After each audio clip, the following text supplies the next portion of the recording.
On the surface, DJing in a club sounds pretty straightforward. You get there, show the crowd a good time, have a couple of drinks, and go home happy. But what if I told you there's more to it than that? There's a secret set of rules every pro DJ follows to ensure the night flows smoothly while maintaining respectful boundaries with their fellow DJs. So in this video, we're going to take a closer look at DJ etiquette, the top 10 DJ etiquette rules every DJ should know. First, always arrive on time. Punctuality is very important in the world of DJing, and arriving on time ensures that you're at ease for your set, you get your fair share of airtime, and the night flows smoothly. And by arriving on time, I don't mean arriving 5 minutes before your set to play. Ideally, DJs should arrive at least 30 minutes before their set time. This buffer zone allows you to check out the venue and scan for things that help prepare you for your set. You can see what the crowd is like, if they're vibing to a certain genre or are in need of some sing-along bangers. You can also check out to see how full the venue is, so you can adjust the energy of your music to the night's vibe. Most importantly, if you're taking over from another DJ, you can use this time to check out what songs they're playing leading up to your set. No one wants to hear the same song within 10 minutes of each other, no matter how crowd-pleasing the track may be. Also, doing this will make you look extremely unprofessional, not just to the other DJ and the crowd, but to the promoters and the club managers as well. Second, it's always good to be friendly and respectful to everyone you're working with. While we usually have this image of clubs and bars being a fun and casual space, you have to remember that as a DJ, you're there to work. Thus, you should give them the same treatment as you'd give any workspace. Coming in with an air of arrogance just because you're headlining the night won't do you any favors. Acting like you're better than everyone around you is a surefire way to get you barred from future bookings. After all, word travels fast in DJ circles. Instead, get to know your fellow DJs. Don't treat them as competition, but rather as colleagues. There's a camaraderie to be formed when your shared goal is to show everyone a good time. Likewise, get to know who else you're working with that night.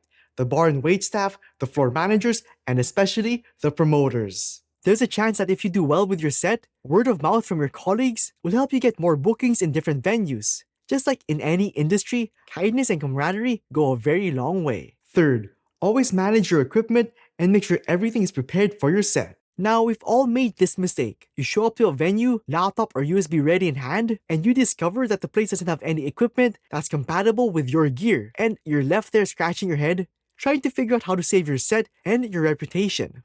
All this can be avoided by simply asking the person who booked you, what kind of equipment do you guys have? Once you get your answer, you'll know what to bring. So before you leave the house, make sure you have everything you need. Make sure you've packed your laptop and charger, USBs, cables, headphones, and if needed, headphone adapters and a DVS box.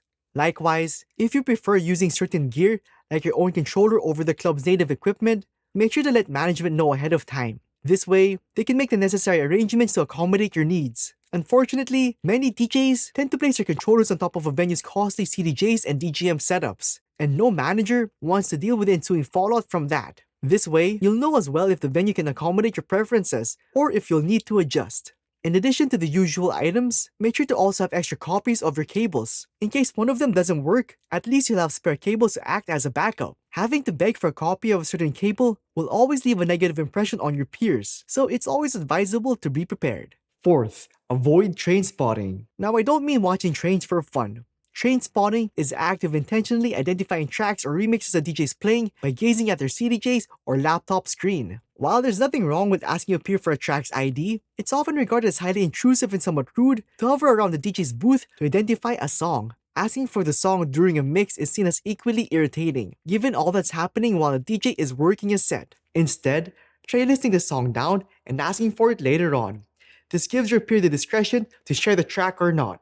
After all, they did do the hard work of locating it in the first place. This ties into another unspoken rule: don't crowd the booth. Now, I'm aware that the trend nowadays is to have an open back DJ booth, where the DJ is essentially in the middle of the dance floor. While this looks great online, not every DJ is comfortable with having people around them while doing a set, fellow DJs included, so just give each other space. So with this in mind, respect the space around the decks and the DJ on board. Let them do their job, and you'll have your time to shine when you step up to the platters. Fifth, coordinate for the crossover. Speaking of stepping up to the platters, always coordinate with your fellow DJ for the crossover. To ensure the music keeps flowing and the transition is smooth, just talk to your fellow DJ about the way you guys are going to transition. How many songs are left in their set? What's their last song? What deck are they going to end on? All these are standard questions to ensure you both have a clean crossover. Of course, respectful boundaries are also in place here. Don't start setting up while your fellow DJ is still mid-mix. Doing so without any communication whatsoever is just poor etiquette and will overall be seen as overstepping. Likewise, if you're the one being crossed over from, don't play an epic 10-minute mix as your last track when you've only got 2 minutes left on your slot. Respecting your fellow DJ's time is important as everyone wants to have their time in the spotlight. Sixth, don't overstep the music. Tying into everyone's time in the spotlight, it goes without saying that you should always know what to play during your time slot. DJs who are doing opening, prime time, or closing sets will have a different arsenal of tracks to keep the crowd satisfied. If you're doing an opening set, don't come in guns blazing with the biggest, loudest dance floor fillers when you've got a total of 10 people on the dance floor. This will not only ruin the vibe, but also overstep on the primetime DJ set list. No one's going to enjoy EDM in an empty room, so best to save it for later. Instead, slowly building up towards peak momentum will help generate the heat needed for the primetime set. So watch the crowd and see what gets them grooving, and slowly dial up the energy as your set goes on. This is also a good time to test new music and see what hits or falls flat on the dance floor. Nowadays, however, some places don't mind having you crank up hard-hitting hits from the get-go. In fact, they encourage it. So always ask your booker or the promoters what they want from your set and plan out the night accordingly. Seventh, don't redline. If you ain't redlining, you ain't headlining. We've heard it time and time again, but it's simply not the truth. Redlining is the act of hitting the reds, or at least the highest indicator on the view meters when cranking out a set. This indicates your audio is coming in far too loud for the equipment to handle, and will come out distorted from the venue's monitors. Now, yes, modern DJ gear comes with built-in limiters, but that doesn't mean you should always be pushing those limiters to the max. Instead, adjust your trim knobs till your view meter is set at a nice healthy level between the amber and green lights, or the equivalent on your own gear. This way, you're not only protecting your output from sounding like a distorted TikTok video, but you're also protecting the club's expensive equipment. Eighth, focus on your DJing. And by this, I don't mean for you to focus on your mixing. This also includes focusing on track selection, your levels, and crowd reading. This might sound like a no-brainer, but many DJs tend to split their attention while on deck between actually DJing and their friends, or worse, their phones. You see, there's nothing wrong with checking in on friends you've invited to watch your set. After all, having more bodies to fill up a venue is always a good thing. However, consistently heading over to their table during a set and disappearing from view will leave a bad impression on the other patrons. No one is going to enjoy seeing a DJ always disappear from view during their set. Just like leaving one's post at a day job, it looks unprofessional to casual club goers. Is the DJ there to work, or is the DJ some random in the club? While this job may seem like it's all fun and games, being a DJ still carries an image of professionalism that patrons will always look for. In the same vein, DJs shouldn't be glued to their phones during a set. While it's acceptable to check your phone every so often, or take some videos of a good crowd reaction, always being glued to your phone will make it seem like you're completely uninterested in your set and the crowd. This in turn will reflect poorly on the crowd, promoters, and managers. I mean, if you're always on your phone, not feeling or vibing your own tunes, and completely disengaged from the crowd, wouldn't it seem like you'd rather be anywhere else than there?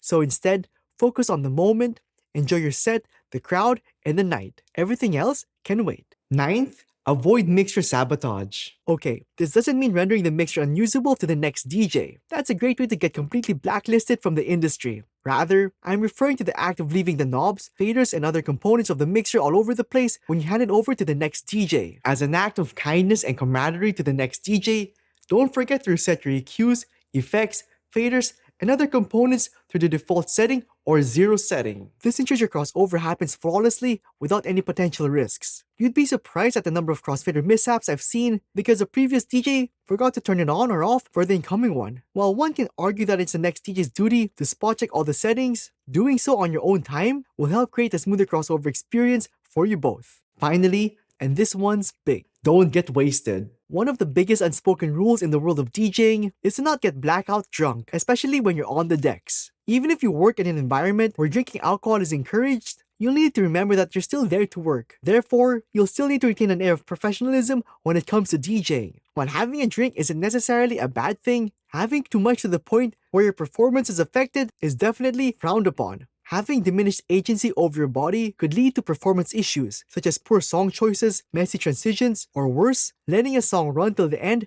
without a follow-up. Likewise, if you look like you're losing control, everyone will pick up on that. So while you make the crowd lose control, don't give yourself the same treatment.